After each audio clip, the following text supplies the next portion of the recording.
வணக்கம். இன்றைய முக்கிய செய்திகள்.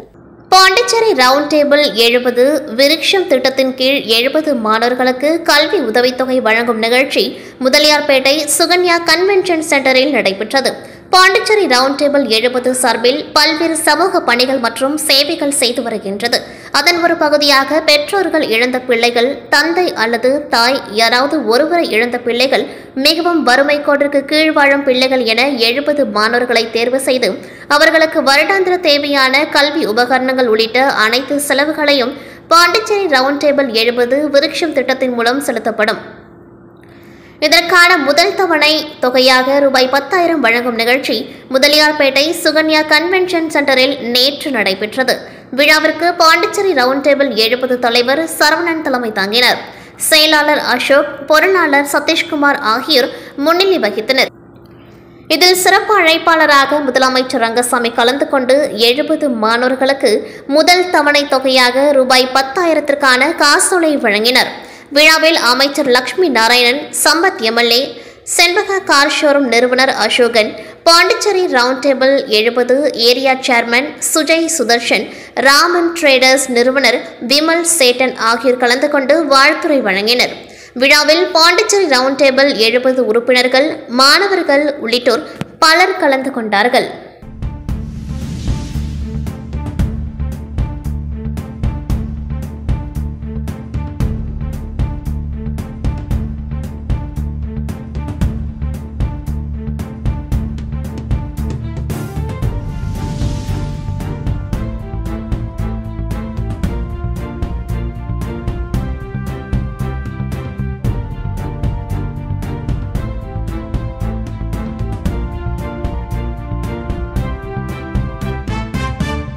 புதுச்சேரி ரெட்டியார்பாளையம் தொகுதிக்குட்பட்ட புதுநகர் பகுதியில் கடந்த ஜூன் 11ஆம் தேதியன்று கழிப்பறையில் இருந்து வெளியேறிய விஷவாயு தாக்கி 15 வயது சிறுமி உட்பட 3 பெண்கள் உயிரிழந்தனர்.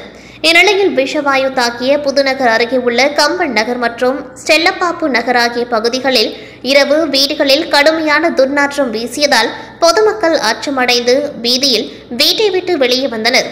மேலும் உடனடியாக பொதுப்பணித்துறை அதிகாரிகளுக்கு தகவல் தெரிவித்த நிலையில் சம்பவ இடத்திற்கு விரைந்து வந்த அவர்கள் வீதிகளில் உள்ள பாதாள சாக்கடையை திறந்துவிட்டனர். இதன் காரணமாக பொதுமக்கள் இயல்பு நிலைக்கு திரும்பினர். மேலும் வெயிலின் தாக்கம் காரணமாக பாதாள சாக்கடையில் ஏற்பட்ட அடைப்பின் காரணமாக வாயு வெளியேறி துர்நாற்றம் வீசியதாக அதிகாரிகள் தகவல் தெரிவித்தனர். கள்ளக்குறிச்சி கருணாபுரம் பகுதியில் விஷ சாராயம் குடித்து உடல்நலம் பாதிக்கப்பட்டு மேல் சிகிச்சைக்காக புதுச்சேரி ஜிப்மர் மருத்துவமனையில் 20 பேர் அனுமதிக்கப்பட்டனர். இதில் 3 பேர் அனுமதிக்கப்பட்ட அன்றைய தினமே உயிரிழந்தனர். இந்நிலையில் மீதமுள்ள 17 பேருக்கு ஜிப்மர் மருத்துவமனை தொடர்ந்து தீவிர சிகிச்சை அளித்து வந்தது. இதில் 6 பேர் மிகவும் கவலைக்கிடமாக இருந்தனர். ஆனால் தொடர்ந்து ஜிப்மர் மருத்துவர்கள் மற்றும் மருத்துவ வல்லுநர் குழு அதிதீவிர சிகிச்சைகளை அளித்ததன் பேரில் 6 பேர் குணமாகி வீடு திரும்பினர். மேலும் 4 பேரின் நிலை மிகவும் கவலைக்கிடமாக இருந்தது. இந்நிலையில் கவலைக்கிடமாக இருந்த 4 பேர் உட்பட 11 பேர் தொடர்ந்து சிகிச்சையில் இருந்து வந்த நிலையில் நேற்றைய முன்தினம் காலை 35 வயதுடைய ஏசுதாஸ் மற்றும் 61 வயதான ராமநாதன் ஆகியோர் உயிரிழந்தனர். நேற்று மாலை மகேஷ் என்பவர் சிகிச்சை பலனின்றி உயிரிழந்த நிலையில் தற்பொழுது மூளை சாவடைந்த பெரியசாமி என்பவர் மரணமடைந்துள்ளார். மொத்தம் இதுவரை புதுச்சேரியில் மட்டும் 7 பேர் உயிரிழந்துள்ளனர். ஜிப்மர் மருத்துவர்கள் தொடர்ந்து உயிரை காப்பாற்ற 8 நாட்கள் போராடிய நிலையில் தற்பொழுது இவர்களது உயிர் பிரிந்துள்ளது. ஜிப்மர் மருத்துவமனையில் தற்பொழுது 7 பேர் சிகிச்சை பெற்று வருகின்றனர். மருத்துவர்கள் தொடர்ந்து இவர்கள் உயிரை காப்பாற்றும் முயற்சியில் சிகிச்சை அளித்து வருகின்றனர். இதுவரை கள்ளக்குறிச்சி கள்ள சாராயம் குடித்து உயிரிழந்தவர்களின் மொத்த மரண எண்ணிக்கையானது 65ஆக உயர்ந்துள்ளது. புதுச்சேரி அரசால் பால் உற்பத்தி செய்யும் உறுப்பினர்களுக்கு தீவன மானியம் அதாவது டிபிடி வங்கி கணக்கில் நேரடி பணம் செலுத்தும் முறையில் கடந்த 3 ஆண்டுகளாக 75% வழங்கப்பட்டது. இந்த ஆண்டு தீவன மானியம் பிற்படுத்தப்பட்டவர்களுக்கு 52% என குறைத்து மூட்டை ஒன்று ரூபாய் 565 என குறைத்து வழங்குவதற்கு பட்டியல் சமர்ப்பித்துள்ளனர். இந்நிலையில் பால் உற்பத்தி செய்யும் அனைவருக்கும் ஒரே அளவான மானியம் வழங்க வேண்டும், மானிய தொகையை உயர்த்தி வழங்க வேண்டும் போன்ற கோரிக்கையை வலியுறுத்தி கரிக்கலாம்பாக்கம் கூட்டுறவு பால் உற்பத்தியாளர்கள் சங்கம் சார்பில் கரிக்கலாம்பாக்கம் 4 முனை சந்திப்பில் பாண்லே பால் பண்ணையை முற்றுகையிட்டு போராட்டத்தில் ஈடுபட்டனர். புதுச்சேரி நகர பகுதியில் போக்குவரத்திற்கு இடையூறாக உள்ள ஆக்கிரமிப்புகள் அகற்றப்பட்டு வருகின்றது.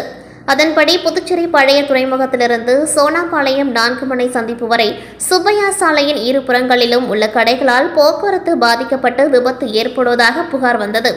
இதனையடுத்து போக்குவரத்திற்கு இடையூறாக உள்ள அனைத்து கடைகளின் ஆக்கிரமிப்புகளை அகற்ற வேண்டுமென்று பொதுப்பணித்துறை சார்பில் அனைத்து கடை உரிமையாளர்களுக்கும் நோட்டீஸ் வழங்கப்பட்டது. ஆனால் இதுநாள் வரை கடை உரிமையாளர்கள் ஆக்கிரமிப்பை அகற்றவில்லை. இதனையடுத்து பொதுப்பணித்துறை அதிகாரிகள் இன்று ஜேசிபி இயந்திரம் மூலம் போலீசாரின் பலத்த பாதுகாப்புடன் சாலைகளின் இருபுறங்களில் உள்ள ஆக்கிரமிப்புகளை அகற்றினார்கள். இதற்கு ஒரு சில கடை உரிமையாளர்கள் எதிர்ப்பு தெரிவித்து அதிகாரிகள் மற்றும் போலீசாருடன் கடுமையான வாக்குவாதத்தில் ஈடுபட்டதால் சிறிது நேரம் பரபரப்பு நிலவியது. இதனையடுத்து தொடர்ந்து ஆக்கிரமிப்புகள் அகற்றப்பட்டது. மேலும் தொடர்ந்து புதுச்சேரி முழுவதும் சாலைகளின் இருபுறமும் உள்ள ஆக்கிரமிப்புகள் அகற்றப்பட உள்ளது என்றும் தொடர்ந்து போக்குவரத்து இடையூறாக கடைகள் வைத்தால் கடுமையான நடவடிக்கை எடுக்கப்படும் என்று எச்சரித்தனர். முத்தியால்பேட்டை தொகுதிக்குட்பட்ட சோலை நகர் தெற்கு பகுதியில் தொடர்ந்து கழிவுநீர் துர்நாற்றம் வீசுவதாக அப்பகுதி மக்கள் சட்டமன்ற உறுப்பினரிடம் புகார் தெரிவித்தனர். புகாரை அடுத்து சட்டமன்ற உறுப்பினர் பிரகாஷ்குமார் தலைமையில் நகராட்சி ஆணையர் கந்தசாமி மற்றும் அதிகாரிகள் ஆய்வு மேற்கொண்டனர். மேலும் இப்பிரச்சினைகளை 2 நாட்களில் தீர்வு காண வேண்டும் என அதிகாரிகளுக்கு சட்டமன்ற உறுப்பினர் உத்தரவிட்டார். அதேபோல் கசாப்புக்காரன் தோப்பு பகுதியில் சாலை வசதிகள் அமைக்க வேண்டும் உட்பட பல்வேறு கோரிக்கைகள் குறித்து சட்டமன்ற உறுப்பினரிடம் தெரிவித்தனர். இதனையடுத்து சட்டமன்ற உறுப்பினர் பிரகாஷ்குமார் துறை அதிகாரிகளை நேரில் அழைத்து சென்று சாலை பணிகள் குறித்தும் கழிவுநீர் மற்றும் அது வெளியேறும் பாதாள சாக்கடைகள் உட்பட பல்வேறு பிரச்சினைகள் குறித்தும் விரிவாக விவாதித்தார்கள். அதன் அடிப்படையில் பல்வேறு பிரச்சினைகளுக்கு தீர்வு காணும் வகையில் துறை அதிகாரிகளிடம் உடனடியாக நடவடிக்கை எடுக்க வேண்டும் என கூறினர். இதில் திரளான அப்பகுதி மக்கள் கலந்து கொண்டார்கள். புதுச்சேரி அரசு பள்ளிகளில் மதிய உணவு சமைப்போர் சங்கம் சார்பில் கல்வித்துறை அலுவலகம் முன்பு கண்டன ஆர்ப்பாட்டம் நடைபெற்றது. ஆர்ப்பாட்டத்திற்கு சங்க தலைவர் விநாயக முருகன் தலைமை தாங்கினார். செயலாளர் சிவசங்கர் முன்னிலை வகித்தார். கௌரவ தலைவர் ஆனந்தராஜன், அரசு ஊழியர்கள் சம்மேளன கூட்டு இயக்க தலைவர் செல்வம், செயலாளர் முருகவேல், பொருளாளர் அருள்தாஸ் உட்பட பலர் கலந்து கொண்டார்கள். ஆர்ப்பாட்டத்தில் கல்வித்துறையில் 18 முதல் 20 வருடங்களுக்கு மேலாக பணிபுரியும் மதிய உணவு சமைப்போரை பணி நிரந்தரம் செய்ய வேண்டும், முதலமைச்சர் அறிவிப்பின்படி மாதம் ரூபாய் 18,000 சம்பளம் வழங்க வேண்டும் என்பன போன்ற பல்வேறு கோரிக்கைகள் ஆர்ப்பாட்டத்தில் வலியுறுத்தப்பட்டது.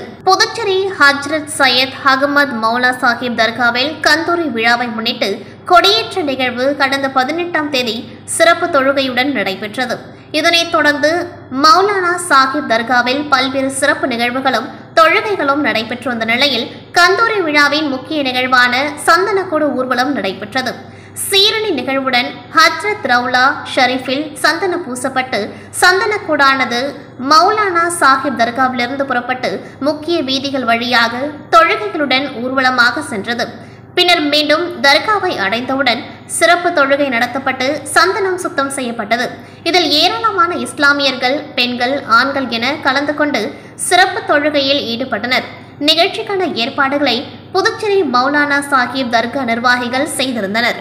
புதுச்சேரி முத்தியால்பேட்டையில் கடந்த மார்ச் மாதம் 9 வயது சிறுமியை பாலியல் வன்கொடுமை செய்து கொலை செய்த சம்பவத்தை தொடர்ந்து புதுச்சேரி அரசு ரூபாய் 7.12 லட்சம் ஏற்கனவே வழங்கப்பட்டது. மேலும் ஆதிதிராவிடர் நலம் மற்றும் பழங்குடியினர் நலத்துறை சார்பில் சிறுமியின் குடும்பத்திற்கு ரூபாய் 10 லட்சம் கடந்த 11ஆம் தேதி வழங்கப்பட்டது.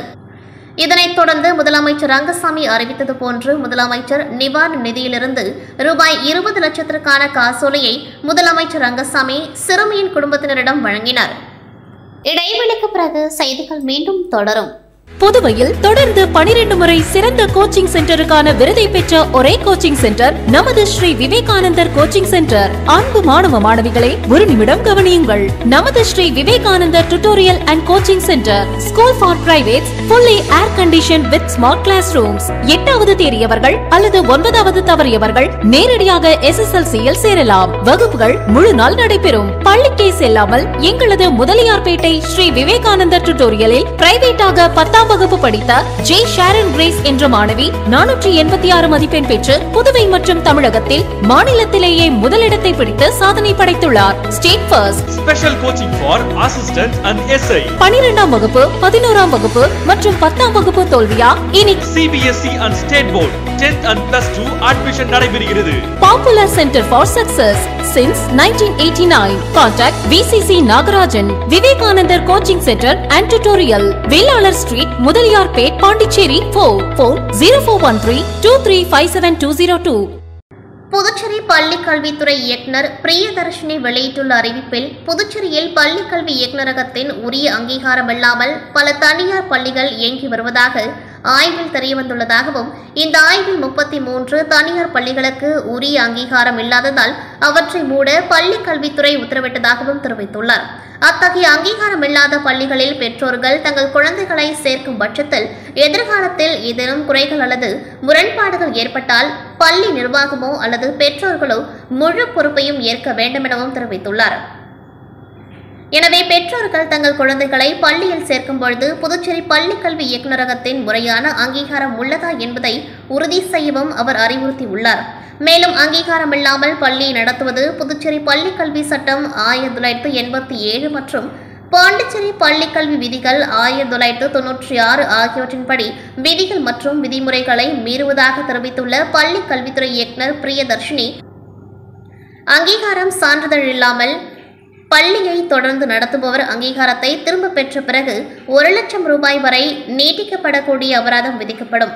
மேலும் தொடர்ந்து விதி மீறல்கள் இருந்தால் அத்தகைய மீறல் தொடரும் ஒவ்வொரு நாளுக்கும் 10,000 ரூபாய் அபராதம் விதிக்கப்படும் எனவும் எச்சரிக்கை விடுத்துள்ளார். ஏற்கனவே கடந்த 2023ஆம் ஆண்டு டிசம்பர் மாதம் உரிய அங்கீகாரமில்லாத 33 தனியார் பள்ளிகளை மூட பள்ளி கல்வித்துறை உத்தரவிட்டிருந்த நிலையில் தற்பொழுது மேலும் 33 தனியார் பள்ளிகளை மூட பள்ளி கல்வித்துறை உத்தரவிட்டுள்ளது குறிப்பிடத்தக்கது.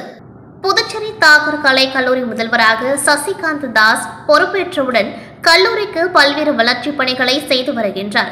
உள்கட்டமைப்பு வசதி, மாணவர்களுக்கு சுத்தமான குடிநீர், சுத்தமான காற்று உள்ளிட்ட பல்வேறு மேம்பாட்டு வசதிகளையும் செய்து வருகின்றார். மேலும் இந்த கல்லூரி வளாகத்தில் முயல், கோழி, வாத்து உள்ளிட்ட பறவைகள் வளர்க்கப்படுகின்றது. அது மட்டுமல்லாமல் கற்பூரவள்ளி, கருந்துளசி, கீழாநெல்லி, புண்டை மரம், நாகலிங்கம், தூங்குமூஞ்சி, கருவேலம், மலைவேம்பு உள்ளிட்ட பல்வேறு மூலிகை மரங்களும் மூலிகை செடிகளும் வளர்க்கப்பட்டு பசுமை நிறைந்து ரம்மியமாக காட்சியளிக்கும். இந்த பசுமை மூலிகை மரங்களை புதுச்சேரிக்கு வரும் பல்வேறு சுற்றுலா பயணிகளும் இந்த கல்லூரிக்கு வருகை புரிந்து பார்த்து வருகின்றனர். இங்குள்ள செடிகள் மற்றும் மரங்களில் QR கோட் மூலம் ஸ்கேன் செய்தால் ஒவ்வொரு தாவரங்களின் பயன்பாடுகளை, அதன் மருத்துவ குணங்கள் பற்றி தெரிந்து கொள்ளும் வகையில் அமைக்கப்பட்டுள்ளது. இந்த வகையில் தாகூர் கலைக்கல்லூரியில் உள்ள மூலிகை மரங்களை புதுச்சேரி தில்லையாடி வள்ளியம்மை பள்ளியைச் சேர்ந்த மாணவ மாணவிகள் சுமார் 175 பேர் இன்று கல்லூரிகளில் உள்ள மரங்களை சுற்றி பார்த்து மூலிகை மரங்களில் பயன்பாடுகள் மற்றும் அவர்களின் மருத்துவ குணங்களை தெரிந்து கொண்டார்கள். மேலும் கல்லூரியில் வளர்க்கப்படும் காளான்கள் குறித்தும் கல்லூரி முதல்வர் சசிகாந்த் தாஸ் மாணவர்களுக்கு விளக்கமாக எடுத்து கூறினார். மேலும் ஒவ்வொரு தாவரங்களின் பயன்பாடுகள் மற்றும் மருத்துவ குணங்கள் பற்றியும் மாணவர்கள் தெரிந்து கொண்டார்கள். இது குறித்து மாணவர்கள் கூறும்பொழுது, இது போன்ற ஒரு கல்லூரி புதுச்சேரியில் இருக்குமா என்று தற்பொழுதுதான் தெரிந்து கொள்வதாகவும், இங்குள்ள மரங்கள் மற்றும் மூலிகை செடியில் பார்க்கும் பொழுது தனக்கும் இது போன்று உருவாக்க வேண்டும் என்று ஒரு ஆசை ஏற்பட்டுள்ளதாக தெரிவித்தனர். புதுச்சேரி மாநில திராவிட முன்னேற்ற கழகத்தின் அமைப்பாளரும் புதுச்சேரி சட்டமன்ற எதிர்க்கட்சி தலைவருமான சிவா MLA அவர்களது அறிவுறுத்தலின்படி அரியங்குப்பம் தொகுதி கழக நிர்வாகிகள், பாகூர் தொகுதி சட்டமன்ற உறுப்பினர் செந்தில்குமார் அவர்களின் மேற்பார்வையில் தென்னவராயன்பட்டு கிராமத்தில் பொதுமக்களிடம் வாக்குகள் சேகரித்தனர்.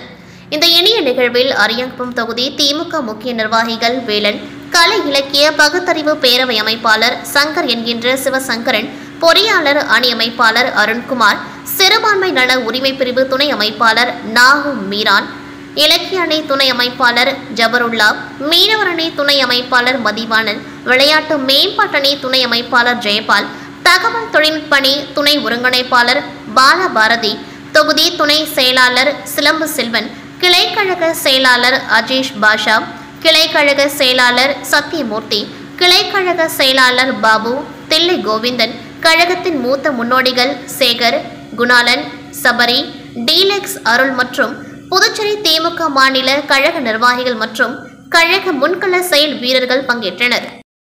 புதுச்சேரி குருமாம்பேட் சிவசக்தி நகர் பகுதியில் 300க்கும் மேற்பட்ட குடியிருப்பு வீடுகள் உள்ளது. குடியிருப்பு மத்தியில் தனியாருக்கு சொந்தமான சாராய கடை உள்ளது. இதனால் பொதுமக்கள் மற்றும் குழந்தைகள் கடும் சிரமத்திற்கு உள்ளாகி வருகின்றனர். சாராய கடைக்கு குடிக்க வரும் நபர்கள் குடித்துவிட்டு இங்கிருக்கும் வீதிகளில் துணிகள் இன்றி படுத்து தூங்குவதாகவும், அதேபோல் இரவு நேரங்களில் குடியிருப்பு வாசிகளை கதவுகளை தட்டி எழுப்பி தங்களுக்கு உணவு, தண்ணீர் கொடுக்க வேண்டும் என தொந்தரவு கொடுத்து வருவதாக பொதுமக்கள் குற்றம் சாட்டுகின்றனர். இதனால் 3 வருடங்களாக முதலமைச்சர் தலைமை செயலர் மாவட்ட ஆட்சியரிடம் தொடர்ந்து மனுக்களை கொடுத்து வந்துள்ளனர். இதனால் 3 வருடங்களாக முதலமைச்சர் தலைமை செயலர் மாவட்ட ஆட்சியரிடம் தொடர்ந்து மனுக்களை கொடுத்து வந்துள்ளனர். ஆனால் இதன் மீது எந்த ஒரு நடவடிக்கையும் எடுக்காமல் இருந்து வந்ததால் தற்பொழுது நாளை சாராய கடத்திற்கான ஏலம் விடப்பட உள்ளது. ஆனால் இதன் மீது எந்த ஒரு நடவடிக்கையும் எடுக்காமல் இருந்து வந்ததால் தற்பொழுது நாளை சாராய கடைக்கு ஏலம் விடப்பட உள்ளது. இதனை முன்னிட்டு குடியிருப்பு வாசிகள் தொடர்ந்து முதலமைச்சர், அமைச்சர், தலைமை செயலகம் மீண்டும் மனுக்களை கொடுத்துள்ளனர்.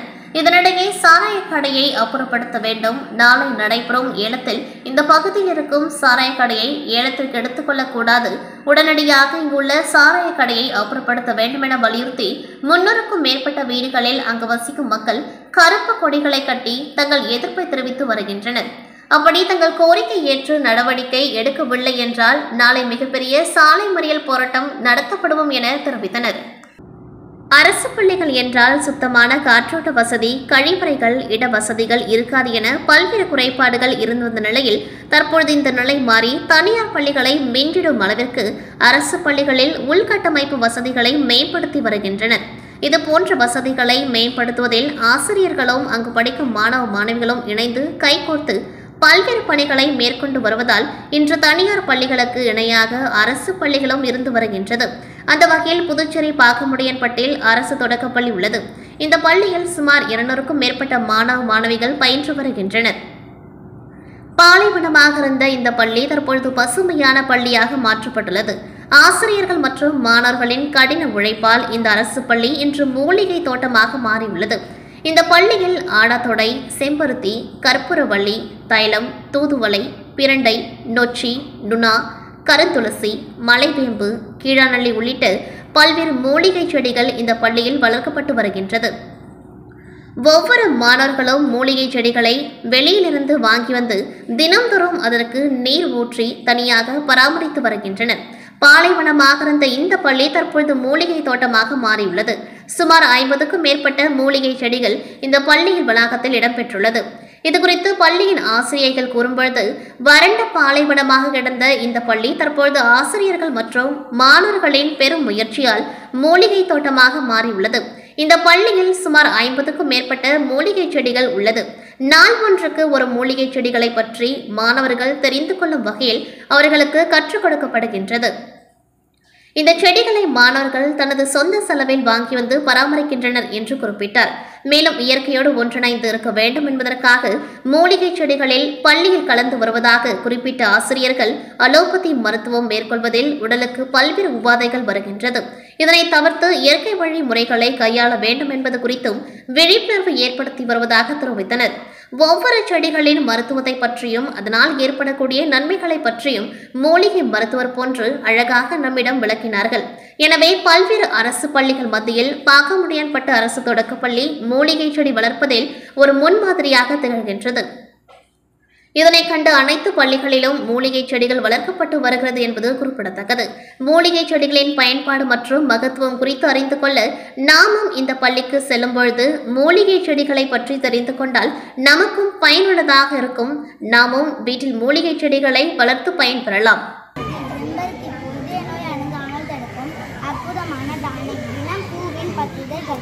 மென்று சாப்பிட்டால் உடல் சூடு காரணமாக ஏற்படும். வாய்ப்புண், வயிற்றுப்புண் குணமாகும். உடல் வெப்பத்தை அகற்றி குளிர்ச்சியை உண்டாக்கும். மூலிகை அறிவோம் முடக்கத்தான் ஆட்சி செடி இது மூத்துவாத நரம்பு தளர்ச்சி, மூலநோய், வளர்ச்சிகள் போன்றவற்றை குணமாக்கும்.